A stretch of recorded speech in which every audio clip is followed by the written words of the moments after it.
Risks to the economy are now balanced, the Fed says, and they're no longer talking about raising rates, but do not expect cuts soon. No change in rates today, and the statement drops the reference to additional policy firming, now saying, quote, in considering any adjustments to the target range, the committee will carefully assess incoming data, the evolving outlook, and the balance of risks. But before you buy March futures, the statement goes on to say the committee does not expect it will be appropriate to reduce the target range until it has gained greater confidence that inflation is moving sustainably toward 2%. Officials say the economy is solid, job gains remain strong, and the committee judges that risks to achieving its employment and inflation goals are moving into better balance. Inflation, however, has eased over the past year but remains elevated, the statement says. The economic outlook is uncertain, and the committee remains highly attentive to inflation risks. There's no change to balance sheet policy, nor does the statement suggest any changes are imminent. The Fed will keep the $60 billion cap on Treasury roll-offs and the $35 billion cap on mortgage bonds. The decision today, unanimous. And one other bit of business, the Fed has extended its tighter policies on investment and trading to senior staff and any staff with access to confidential information. Mike McKee, thank you, sir. Let's get to the price action immediately and look at equities. Equities on the S&P 500 just a touch lower by almost 1% on the S&P. On the Nasdaq, we're down by 1.4. If you just turn to the bond market briefly, yields were lower by about 10 basis points to the front end. Now 425.61. That moved face just a little bit. So, Lisa, let's go through what we got here. We've dropped the tightening bias, but not a full embrace of the rate cut conversation taking place on Wall Street. And there's a little bit of disappointment, clearly, that you can see on the front end with people maybe thinking they would lean into a March rate cut, saying not thinking anytime soon, highly attentive to inflation risks. That focus may be casting a bit of cold water on some of the hopes and dreams. The TK down 5 basis points on the 10-year, just short of 4% here at about 3.98. Coming a little move here, John. And I still say we're radically different from where we were earlier this morning or even days ago. Yes, we've pulled back a little bit. It'll be interesting to see the press conference, to say the least. This is well timed. Joining us now is Richard Clarida. He is with PIMCO, their global economic advisor. He's the former vice chair of the Fed and far more associated forever with his Columbia University. Richard Clarida, Ethan Harris, student of Columbia, ex-Bank of America, wrote a brilliant piece off his hero at Columbia, Phil Kagan, the other day, and he said, we've blown it on our inflation studies. We've got to get on trend. And for him, the trend is the Dallas Trim Mean, the Cleveland Median, and the rest of it. What is the trend right now, Professor Clarida, in inflation? Well, thank you for having me on, Tom. Good friend of Ethan, and Phil Kagan was a colleague and a friend for many years. I look at Dallas Fed trimmed mean 2. It's running somewhere in the mid-2s on inflation. That's down a lot from a couple of years ago, but still obviously somewhat above the Fed's long-run goal of 2%. But I think that's a good reading right now. Rich, when you look at the pushback, and it is subtle pushback in this statement, why do you think this Federal Reserve is not quite prepared to fully embrace that rate cut conversation taking place on Wall Street? Well, on this one, John, I actually agree with them. I myself, looking at the data they're looking at, would have thought March would be too soon. We don't get a lot more data in March than we have today. Moreover, as you've pointed out on air, and I've been watching, there is still some upside risk on the inflation picture. So I just think good policy prudence would call for getting more information. And I applaud what they did in the statement today. They did. I don't have it in front of me. I read Mike's account. Looks like there's a lot of red ink in it, and I think that made sense today. Yeah, especially with that particular comment. The committee does not expect it will be appropriate to reduce the target rate until it has gained greater confidence that inflation is moving sustainably toward 2%. I'm wondering, Rich, do you think that the New York Community Bank Corp issue changes the equation, even on the margins for the Fed, and if you were on the Fed, for you? Given what I know right now, Lisa, I would say not, but I do think that the reality is that we have a number of regional banks in the U.S. above $100 billion, but not in that mega category, and the Fed did what it needed to do last spring, and I have no doubt that they will be there if further is needed. So I'd say right now, this doesn't appear to me to be systemic, but whenever banking is involved and you see an unexpected loss, it certainly is on their radar, and I'm sure it is. Rich, as you know, as we know, a lot of thought goes into the language that gets put in this statement. That line, greater confidence. A lot of people are going to stress test that line, greater confidence, for the next 1 month or so. Neil Dutter, our good friend over at Renaissance Macro, writes in, what exactly does greater confidence mean? Can you talk to us about that, Rich? What do you think greater confidence means? And I'm going to ask this question just to wind up TK. Is it 1 CPI print? Is it 2? Is it 3? Rich, what is it? Well, I think, at the risk of exaggeration, you might have 19 opinions on that on the committee. I think the center of gravity, though, look, the price inflation numbers have been moving in a very good direction. 6 months now, core inflation or Dallas Fed measures are definitely close to 2%. But we do have an economy in which wage inflation is running about a point hotter than probably they think would be consistent with the long run goal. So I think implicitly they'll be looking at a number of indicators from the labor market. We got some good news today on ECI, but even with that, ECI is still probably about a point hotter than they would ultimately like to see. Rich Clarida measured. I'm going to associate it with Alan Greenspan. You may want to take it back further. But I'm sorry, we are slaves to measured, and our great fear of becoming unanchored. We have regret. We're worried about the Bank of Japan. I believe it was back in the early 2000s. We need to be measured. How do we be measured after this pandemic and after this original economics? Not surprisingly, good question there, because measured was used by the maestro in 2004 to talk about a measured pace of rate increases, but certainly now it may enter the conversation once they start to cut. And I think here you do see the tug of war. Folks look at past history. They see that when the Fed starts to cut, it cuts very fast and in big chunks oftentimes. Typically, if you go back and look, Tom, in soft landings, and what turn out to be soft landings, it looks a lot different, more like 2 or 3 cuts, 75 basis points or so. So I think a lot of the measured in this cycle on the down direction is going to depend upon how soft the landing is. Jay Powell thinks the runway for a soft landing's in sight, but right now that's a forecast. So it will be data dependent. Sorry, that's a cop-out, but I do think that it will be data dependent. Can the Fed afford to be measured? Like a Fed official. Can the Fed afford to be measured and start later if we're also bumping up against a political silly season, as Tom would say? This has become something that more and more economists are looking at. Why not start earlier, go more slowly, and be less susceptible to becoming a political football? Yeah. Great point. It is an election year. I noticed historically, and you can confirm this on your Bloomberg terminal, Historically, the Fed has moved in election years in both up and down. So I think the Powell Fed will do what it needs to do this year in terms of adjusting rates, presumably downward. But I do agree with you, Lisa. If you think you're going to cut 3 times, say, which was what the December SEP was, certainly it would make sense to get that process going, perhaps in the summer and not wait till November, shall we say. To dovetail with the academics of Richard Clarida, joining us now from the Midwest, Diane Swank of Michigan, chief economist, KPMG. Really pleased to have you here, Diane. Let me get away from the monetary mumbo-jumbo, Diane. You are expert on the pulse of corporate America, on this technology overlay we've witnessed. Look at the profits of Microsoft yesterday. And also on this new change in productivity. Does this Federal Reserve have any understanding of the new productive America?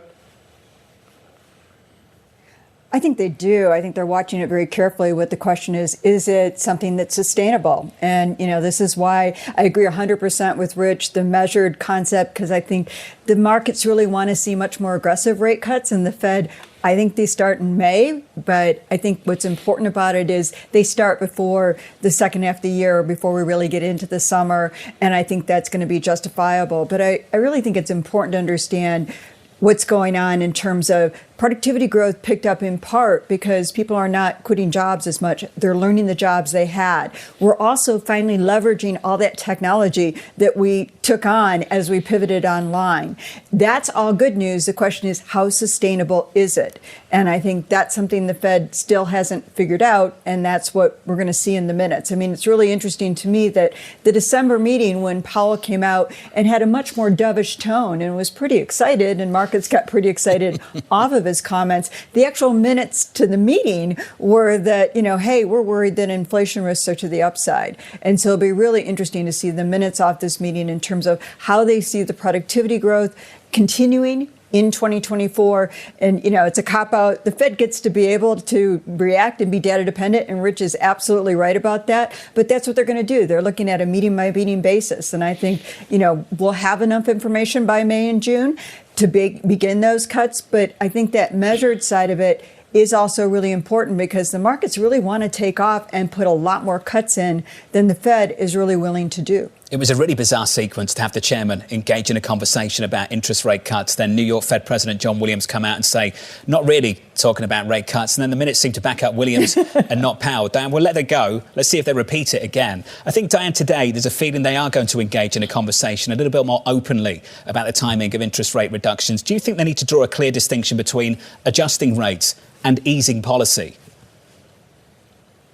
Yes, absolutely. And I'm sure Rich would agree with me. I mean, this is removing the restriction, but not trying to stimulate the economy. And I think that's very important. They're trying to normalize rates. They're not trying to stimulate a moribund economy. And that's a very different scenario, as Rich pointed out, from a soft landing and what may be, at the moment, an extremely soft landing. We also know that, we're kind of coming in really strong in the first quarter on consumer spending. Even with January and some weather disruptions, you don't need much consumer spending for it to be very robust in the first quarter. And that's something the Fed's very attentive to right now as well. So in the press conference, most certainly, Rich, there's going to be someone who comes up and asks Fed Chair Jay Powell, so how much did you guys talk about rate cuts? Did you throw out dates? Did you throw out what your criteria are? If you were on the Fed, what would you hope he would say? How granular should they be, given the fact that people know they're talking about it? They have to be talking about it. Everybody else is talking about it.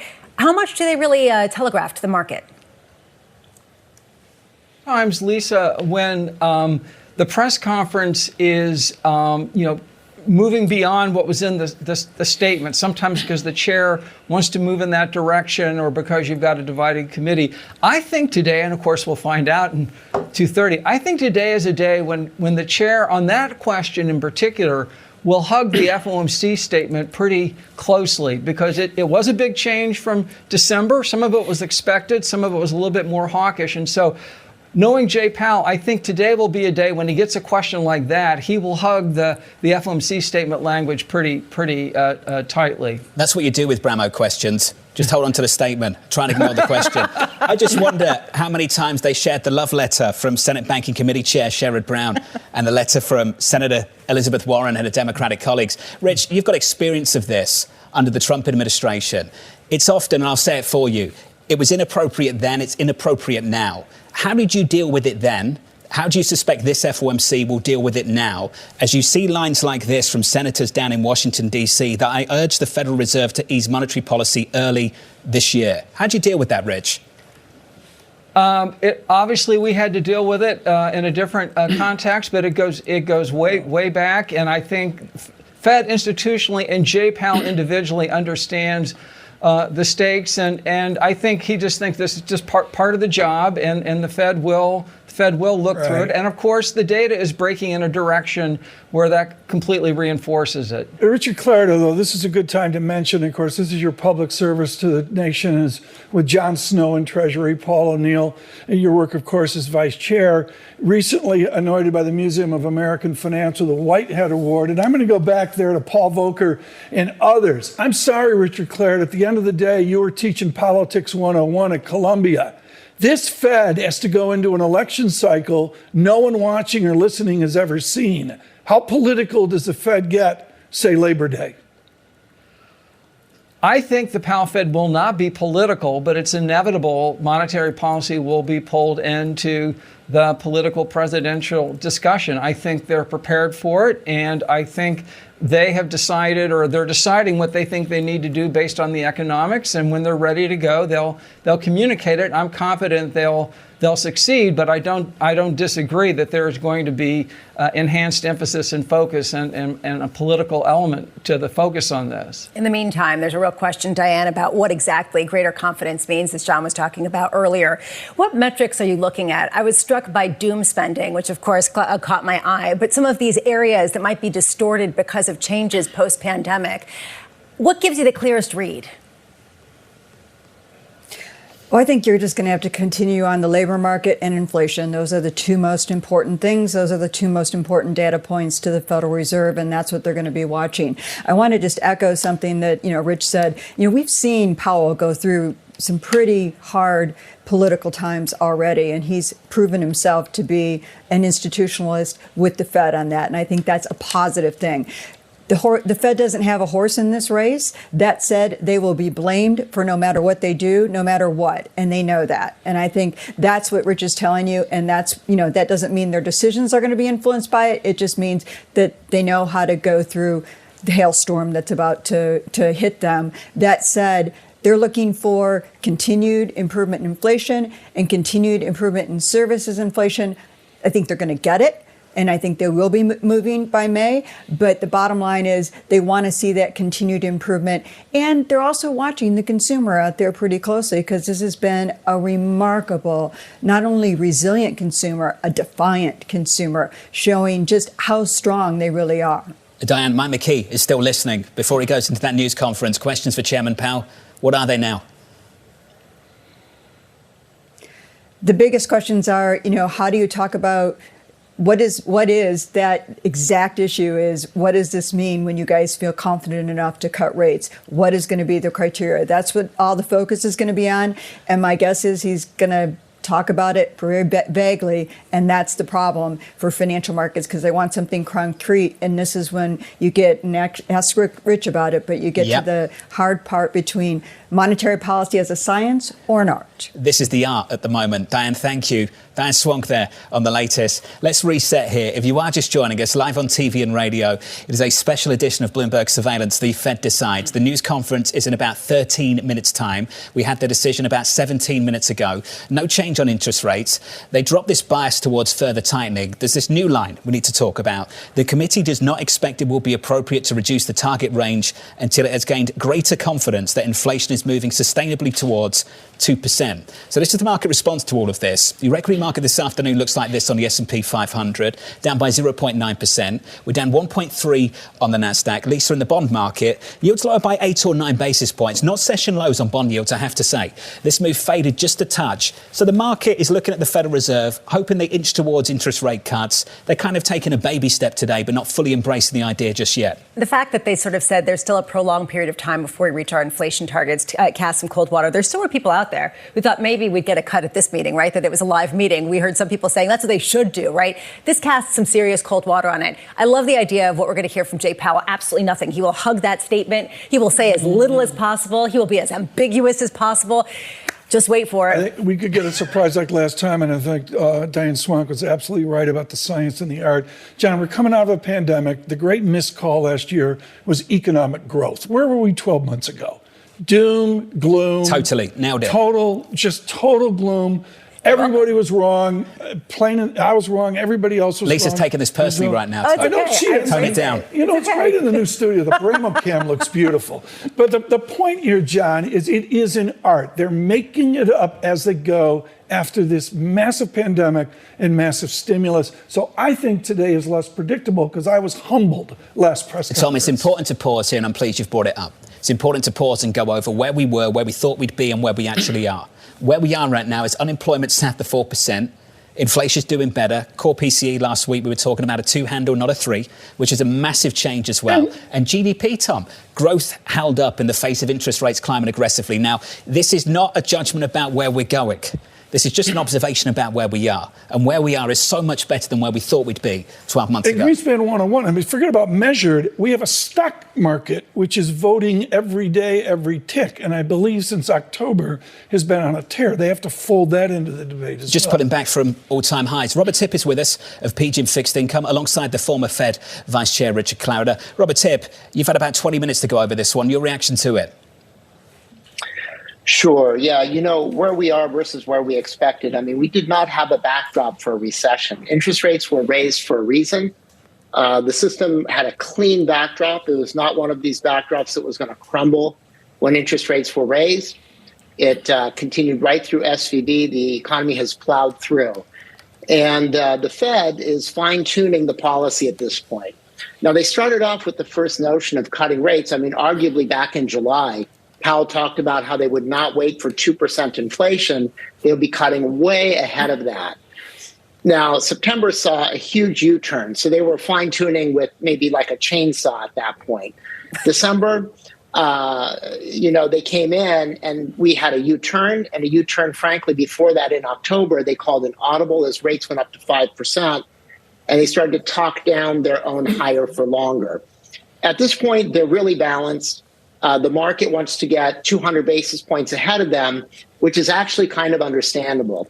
The 5.3% Fed funds rate they're running right now is a long way from the 2.5% that they're putting forward as neutral.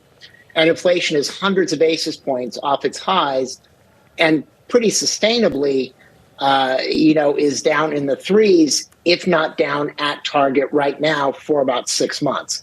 So their comments, suggest they want to see a few more months, or maybe a big team of them want to see another 6 months before they go. Robert, from the parlor game, let's go to what you and Greg Peters do every day, which you've got to be in the market. Are you being in the market, clipping the coupon, or can you actually still pop a good total return this year? Yeah, I think big picture, the market is going to clip a good return. I think that your spread products, as we've said, starting off, put out a piece at the end of 2022, yield is destiny. You are going to clip that coupon. But we've seen the market 75, 100 basis points on either side of 4%, roughly. And I think we're going to continue to see these big swings. Right now, the market wants to go in the dovish direction. But this Powell Fed is aware that the second big move higher in inflation in the 70s came with hostilities in the Mideast, with volatility in the Middle East, and a big increase in oil prices. And we have full employment around the world. We've seen very high inflation that brought about higher wages. All of that is in retrograde right now. They're going to want to make sure they have that really under control before they turn aggressively here. It's a good point, Robert, and I expect that we will hear from Fed Chair Jay Powell. They are watching the issues and the conflict in the Middle East carefully. Rich Clarida, one thing that was really notable about the December press conference was that Fed Chair Jay Powell had an opportunity to push back against that rosy outlook, the sort of flooding into risk assets that Robert Tipp was talking about and that so many people have embraced. He didn't push back. Do you think it's going to be the same at this press conference, that he will just say, ultimately, the markets will do what they want to do. We're watching something else, and we're on a good glide path?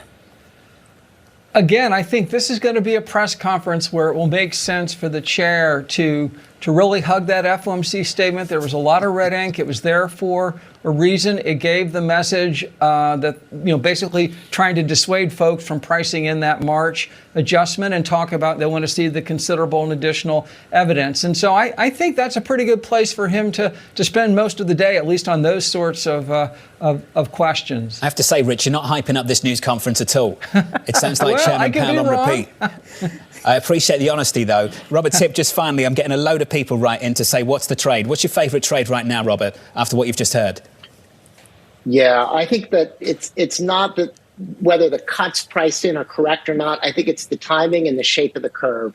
The ends of the curve, whether you're looking at the next 6 months or whether you're looking at the 10-year or the 30-year point, those look more reasonably priced than some of your 2-year out interest rates that are really banking on 200 basis points of interest rate cuts in the next 18 months. And I think if you can stay in the market and clip that coupon, avoid rolling up the yield curve, and also make some money on the tactics of trading this wide range on rates, I think it's going to be a very good year for bonds. Robert Tipp, thank you, sir, from PGIM on the latest from the Federal Reserve. For more, here's Bank of America's Mike Gapin, the chief economist. Mike, you've got the Fed going in March. Do you like what you hear today? Are we making that closer step, another baby step towards your call? We are. I think you can interpret the statement as saying risks to the outlook are balanced, therefore our guidance should be balanced. And then did we debate a rate cut today? Yes, we did, just not for very long. What we need is more confidence before we cut rates. And I do think that involves seeing more progress on services inflation and more progress on wages, because as you know, a lot of the disinflation has come from goods prices. Those declines may not persist. So the Fed will see more of that data. I think they can get there by March. So I'd say the statement was broadly in line with our thinking. Michael Gapin, how aggregated are we, or disaggregated? Are there two Americas out there, an America flat on its back, and then the prosperous America as witnessed by Microsoft's profit yesterday? Yeah, there is, the economy is bifurcated. I think more broadly, you could just say, industrials and goods versus services. The industrial side of the economy has been suffering. Regional banks, obviously, with news headlines this morning, still continue to struggle. But the consumer's in good shape. The services side of the economy is doing well. Tech earnings are doing well. It has been kind of a rolling recessionary story where certain segments of the economy have had problems at different points in time, but the economy overall has powered through. So thinking about it in that way, Tom, I think makes a lot of sense. Michael, I love hearing the bustle and the hustle behind you. And I imagine everybody's saying the balance of risks. How do we get the greater confidence that inflation is coming down? What does that mean? So what do you think that means in terms of how much you've got to get in terms of data under belt? So I think they can get there by March in the following way, in that they'll get February PCE and they'll get the CPI and the PPI for that next PCE, the January PCE, but then they'll get CPI and PPI for that February PCE print during the blackout period. So they'll have two more inflation reports. They'll get more information on where is services inflation, where is shelter. They'll get more wage data in the next two employment reports. I really think it's about that side of the ledger for some on the committee. For Governor Waller, he says the components don't matter. I just look at inflation. So his bar may be lower, but others are really kind of concerned about that good services trade-off and worry that services are too sticky. In a word, optionality. It's written this way because it can mean whatever they want it to mean, Lisa, at any time over the next few months. Which is the reason why he's going to hug that statement so close and everyone's going to be happy. And then someday I'm going to read a statement or read the minutes and it's going to say in there, it is written. It's going to actually say it in there from Richard Clarida, let's come to you and just wind things up and put a bow on it if we can. This has been a single mandate central bank for the last couple of years where they focus on inflation and getting it back down towards 2%. Can we talk about the other side of the dual mandate? Is there anything to worry about in the labour market from your perspective? The labor market is in a very good place. If anything, it's running a little hot, but I do think there's a path for that to adjust under the outlook. So yeah, the labor market is, that's what we want. Maximum employment. We're at perhaps a little bit more than maximum employment, but wage inflation is decelerating. We saw in the ECI, and I think that's what they're factoring in for this year, continuing that. Michael Gapin, do you agree? I do. I would say if concerns would be about the dispersion of employment growth, which is pretty narrow, focused in leisure and hospitality and education and health, and then remaining growth in the private sector is basically flat. But I agree with Rich. The labor market's in a good place, and it's helping to drive the outlook. Mike, I know you've got to run. It's great to get your call. Michael Gapin there of Bank of America looking for a March interest rate reduction. Richard Clarida, thank you, sir. And congratulations on that Whitehead Award. Truly prestigious, sir. We appreciate your time.